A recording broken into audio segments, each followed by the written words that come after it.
What's up, guys? Welcome back to my channel. So I'm here today to talk about The Real Housewives of New Jersey, Season 14, Episode 6, Margs and Marriage. So be sure to like, comment, subscribe, and let's jump right into it. So this episode kicks off with Melissa telling Joe about the bougie brunch and all that shit. She says that she thinks that Danielle is beginning to realize that mainly Teresa, but both Teresa and Jennifer Aydin, they demand loyalty while offering none. They're just talking about how Danielle finally asked straight up, point blank, did you set me up?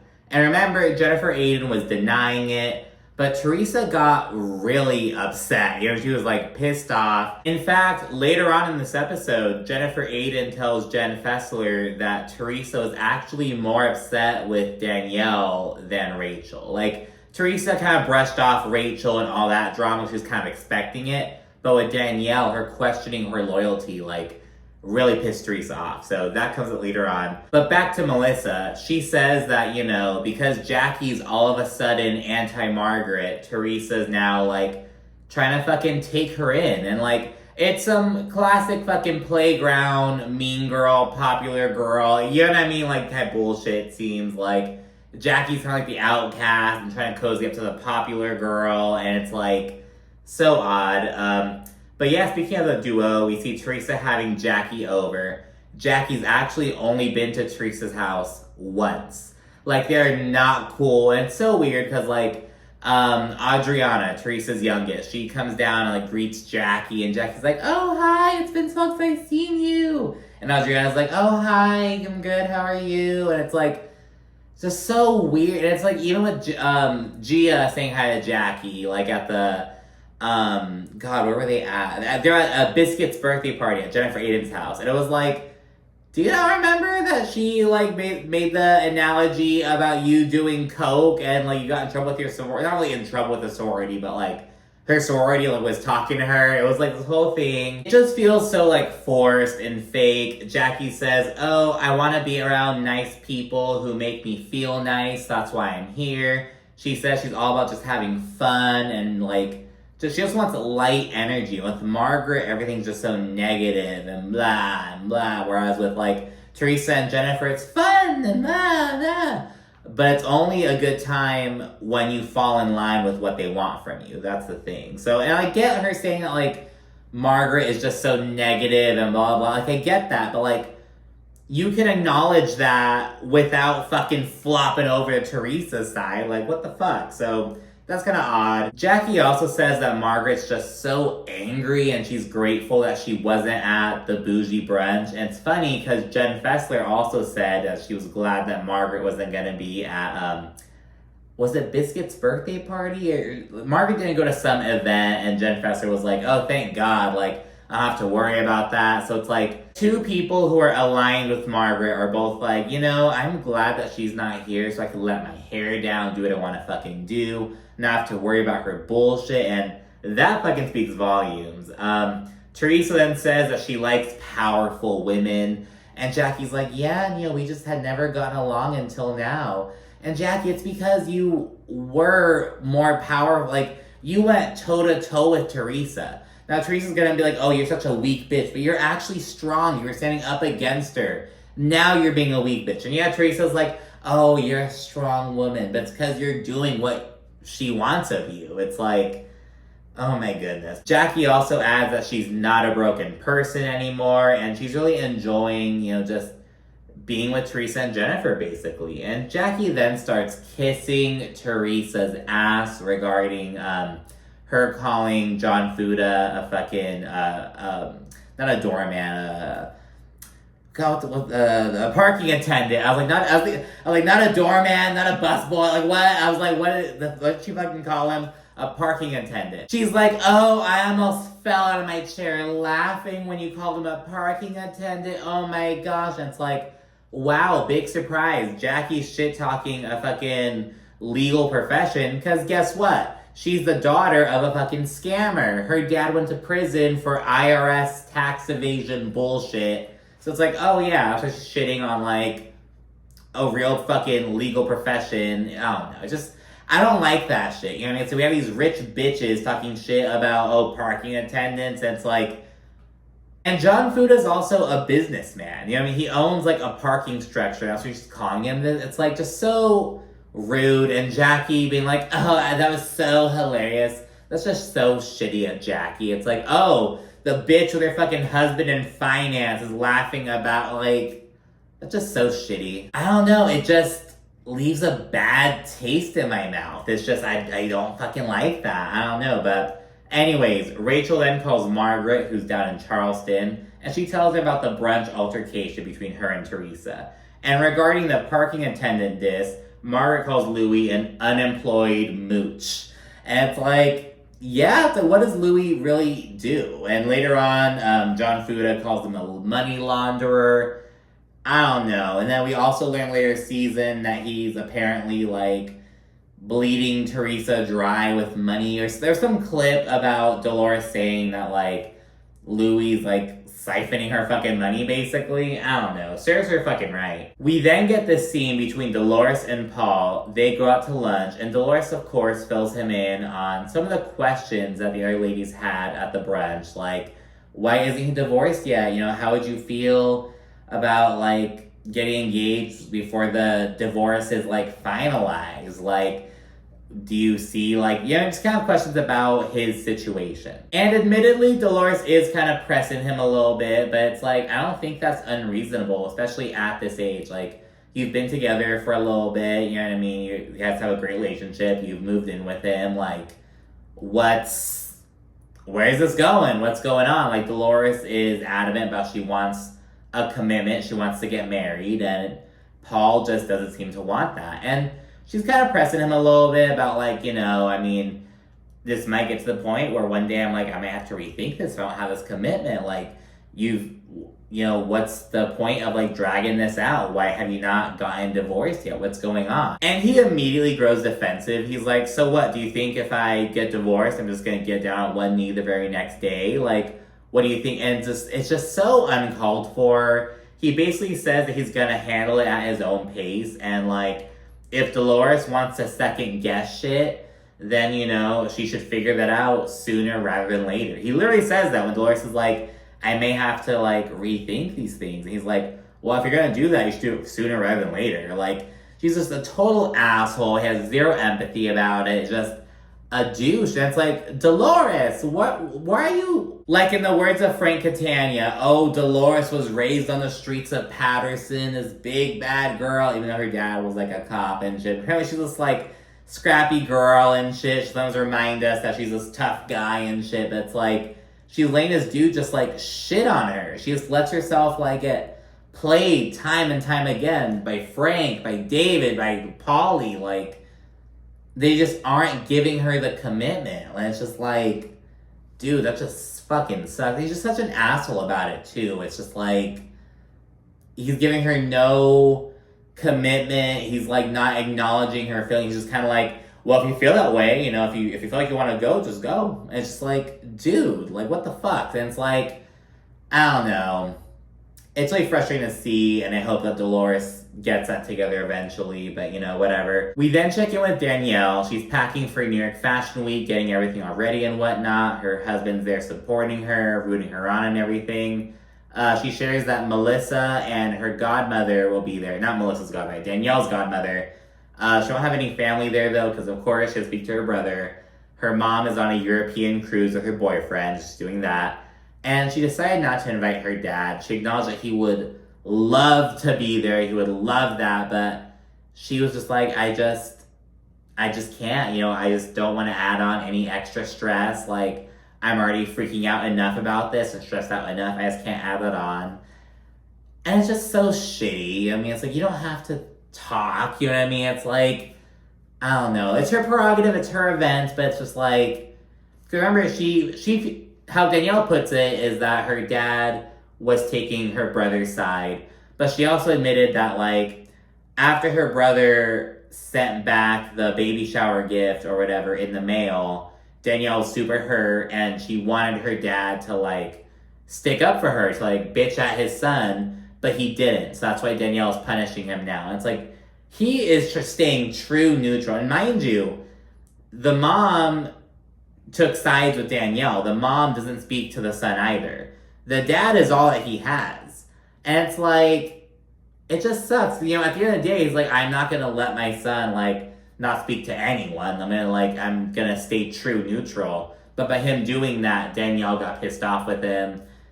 I don't know. It just sucks. Because, she's talked about how close she is with her dad and everything. How close her whole family was at one point for the rift between her and her brother. But it's like, it just sucks. You know what I mean? It just sucks to see us play out. We then check with Margaret, who's back in town. And she recruited Melissa, Rachel, Dolores, and all their respective men to help out with this Clubs for a Cause charity event. It's this golfing charity thing. It's for first responders, aka cops, I just don't want to say it. Afterward, they sit to chat, and Melissa mentions her upcoming housewarming party, which she decided to invite Jackie. She's kind of giving Margaret a heads up, like, hey, I don't want to not invite her over this bullshit. I want to make an effort. And speaking of making effort, she also invited Jennifer Aiden, because she's like, we agreed to move on, and we can't actually move on without trying, so I'm extending the olive branch and inviting Jennifer Aiden. Dolores also takes a chance to discuss her conversation with Paulie. She doesn't he just snapped at her. He's so fucking defensive. During the same little moment as they're playing golf, Paul tells the guys, oh, you know, Dolores wants to get married and she wants a ring, but I think it would be great if we just go into business together. And it's like, huh?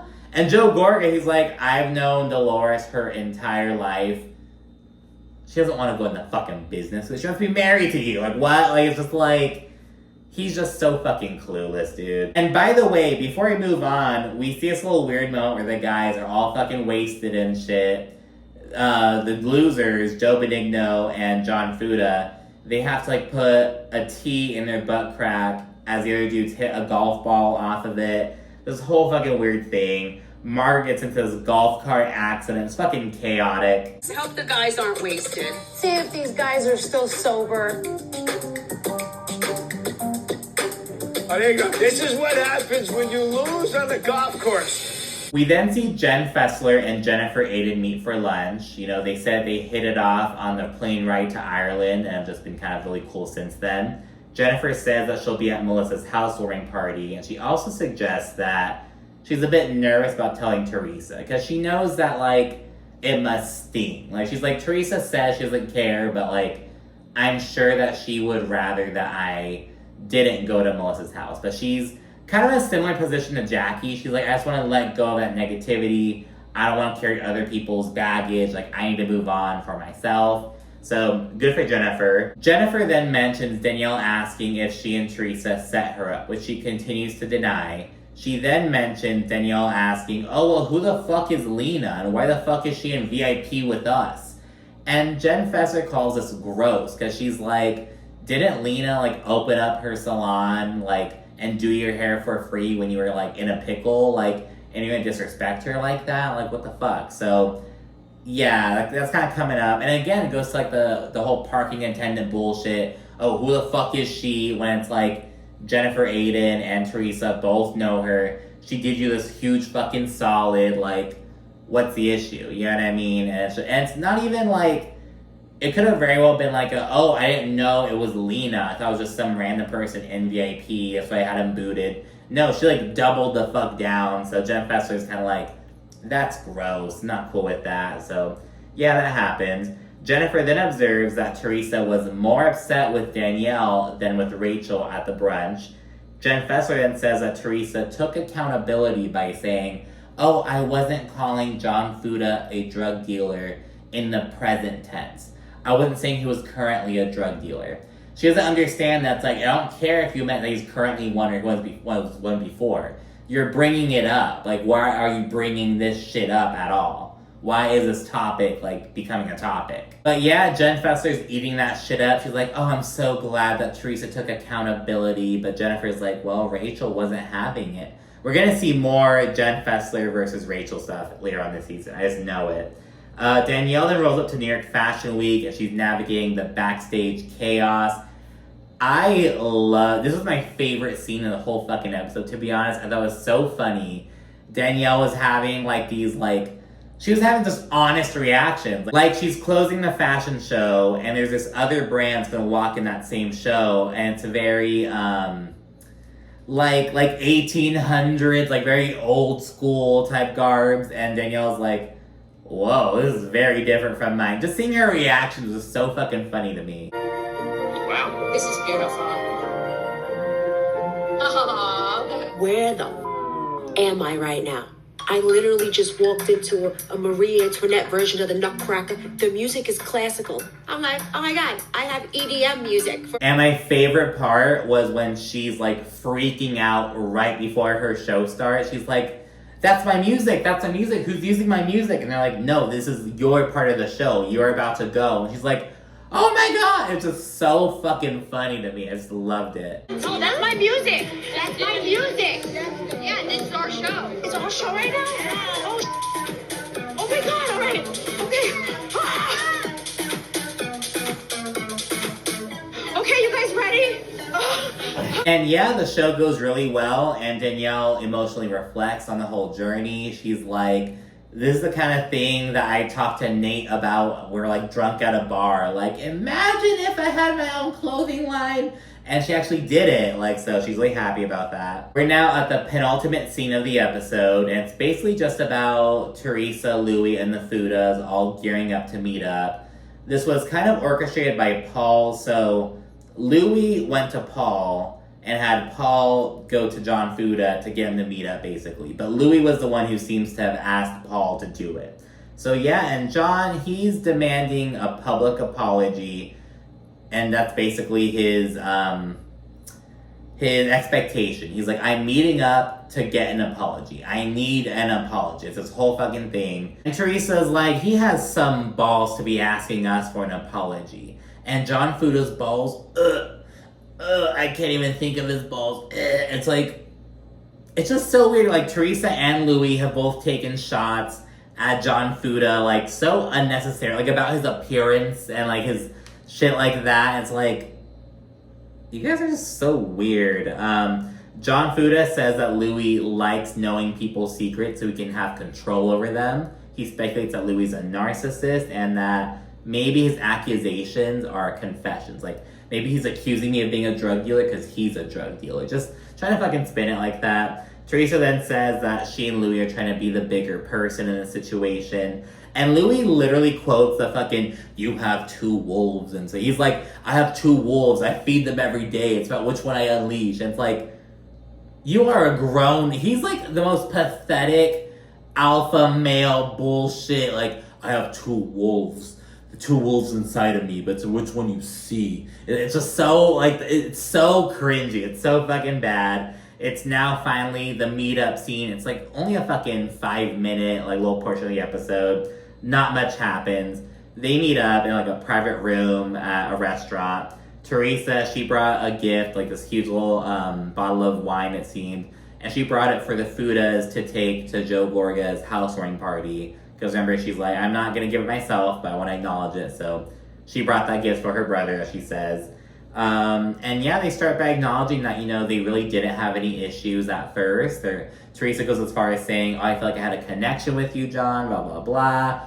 Rachel admits that she feels like Teresa never wanted to, like, be her friend. And Teresa's like, well, it's because you're close to Margaret and Melissa. Like, this kind of talk about how at first there were no deep-rooted issues between them like there are now. But what changed? What changed? And again, Teresa reiterates that she was not saying that John Fuda is currently a drug dealer. She was using the past tense. That's what she keeps fucking regurgitating. But Rachel's like, that doesn't fucking matter. What matters is that you're bringing it up and the intention with which you're bringing it up. You're like, you're not being like, oh, John Fuda's come such a long way, you know what I mean? He's doing so well. She's bringing it up, like, derogatorily. And Teresa tries playing innocent. She's like, it was already out there in the universe. Like, your ex was saying this. It was already out there. But we all know that something being out there and something being on TV, where it's going to exist on, like, Peacock and Hulu forever, is very different. And John starts growing frustrated, and he's like, look, I need an apology. And Teresa gives them one. but he's still upset. And he says that Teresa threw something weed-related from his past in his face when, you know, the story's coming from someone who's currently serving time in prison for allegedly manufacturing crystal meth, speaking of his ex. And Teresa's kind of like, oh, John, don't do that. That's Jaden's mother. And Rachel's like, I'm Jaden's mother. Nice to meet you. Like, just owns. Because remember, like, she's not in his life, like, at all. Like, Rachel adopted it. Like, he's Rachel's son. And John further explains just how crazy his ex is. He notes that, like, while he was driving, she, like, took the wheel or some shit, caused this accident or some shit with the car or something. Like, shit like that. He then notes that Teresa owes him an apology again. And it's kind of like, dude, like, she already apologized to you, but he feels like it wasn't genuine. So that's kind of his thing. Teresa responds by saying that John owes them an apology because he attacked Louis' business and he, like, threw the first punch. But John Fuda shuts that shit down. He's like, we don't play by your rules. We're playing by my rules. She should be like a fucking tough guy and shit. And yeah, Teresa, again, she's like, you threw the first punch. Like, why aren't you... You can't just demand apologies without fucking acknowledging your role in it. And it's really, because it's like, is John Fuda doing too much, and could he offer an apology? Yeah.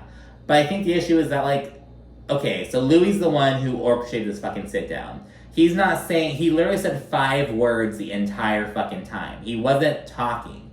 Why are you fucking orchestrating this fucking sit down for nothing to come of it? And it's like, I don't know. So it's kind of like, I get how I feel like effort isn't really being put in by Teresa and Louis, but yeah, it's just, I feel like John's way of going about it just wasn't really productive. But, you know, whatever, it is what it is. He's fucking pissed off. It's like, I just feel like it wasn't. It's like, this could have and should have gone differently. If you're gonna fucking meet up, be open to actually meeting up and sitting down. But that goes for Louis as well. It's like, he isn't saying anything. Why are you gonna go to your way to fucking plan this shit and not contribute to any conversations? Quite odd. John Fuda, again, he's just acting like a fucking tough guy. Like, we're playing by my rules, blah, blah, blah. And then after Teresa, again, is like, you know, you owe us an apology as well. He's like, all right, let's go, Rachel. He fucking calls it there. He and Teresa trade insults as Louis is just there with a fucking smirk on his face, looking redder than ever. Teresa calls John a drug dealer. It's like, oh, so now you're calling him a drug dealer in the present tense. Okay, girl. And John Fuda says that she's the poster child for mortgage fraud. He says that Louis is a money launderer. And it's to be continued. So that's where the episode ends. Be sure to like, comment, subscribe, and stay tuned for more. Thank you for watching. Bye.